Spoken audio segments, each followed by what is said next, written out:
ನೆಲದ ತನಕ ಬಗ್ಗಿದ್ದೀನಿ, ಇನ್ನೂ ಜಾಸ್ತಿ ಏನು ಬಗ್ಲಿ ಅಂದ್ರಲ್ಲ ಅವರು, ಏನದು ಸರ್ ಎಲ್ಲ ಡ್ರಾಮಾ ಸರ್. ಜನಗಳು ಅಲ್ಲಿಂದ ಕಳಿಸಿದ್ರು, ಬಸ್ ಮಾಡಿದ್ರು, ಇಲ್ಲಿ ಕಳಿಸಿದ್ರು, ನಿಖಿಲ್ ಪರವಾಗಿ ಮಾತಾಡಿ ಅಂದರು. ಅವ್ರದ್ದು ಎಲ್ಲ ಅವರು ಪೂರ್ತಿ ಸ್ಟೋರಿ ಕ್ರಿಯೇಟ್ ಮಾಡಿಕೊಂಡೇ ಬಂದರು.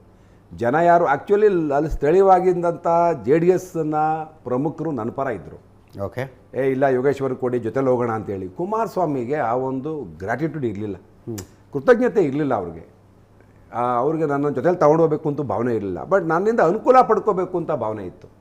ನನ್ನ ಜೊತೇಲಿ ಬೆಳೆಸೋಣ, ಜೊತೇಲಿ ಇಟ್ಕೊಳ್ಳೋಣ ಅನ್ನೋ ಭಾವನೆ ಇರಲಿಲ್ಲ. ಅವ್ರಿಗೇನೋ ಇನ್ಫೀರಿಯಾರಿಟಿ ಕಾಂಪ್ಲೆಕ್ಸ್ ಇತ್ತು ಅಂತ ಕಾಣುತ್ತೆ, ಕಾಂಪ್ಲೆಕ್ಸನ್. ಹಂಗಾಗಿ ನಾನು ಅವರು ಒಪ್ತಾ ಇರಲಿಲ್ಲ. ನಾನು ಪ್ರಾಮಾಣಿಕ ಪ್ರಯತ್ನ ಮಾಡಿದ್ದೀನಿ. ನಾನು ಬಲವಂತವಾಗಿ JDSಯಿಂದ BJP NDAಯಿಂದ ಆಚೆ ತಳ್ಳಲ್ಪಟ್ಟವನು ನಾನು ಆಚೆ ನಾನಾಗಿ ನಾನು ಬರಲಿಲ್ಲ. ಕಾಂಗ್ರೆಸ್ಸಿಗೆ ಸರ್ ಹಿಂದಿನ ದಿವಸ ಹೇಳಿದ್ರು ಸರ್ ಅವರು, ಇಲ್ಲ JDS ಟಿಕೆಟ್ ಕೊಡ್ತೀನಿ ಸರ್. ಕೊಟ್ಟಿದ್ರೆ ಯಾರು ಸರ್ ಬೇಡ ಅಂತ ಹೇಳ್ತಿದ್ರು? ನಾನು ಯಾವ ಸಿಂಬಲಲ್ಲಿ ಬೇಕಾದ್ರೆ ನಿಂತ್ಕೊಳ್ಳೋಕೆ ರೆಡಿ ಇದೆ ಅಂತ ನಾನು ಇಲ್ಲೇ ಹೇಳಿದ್ದೀನಿ.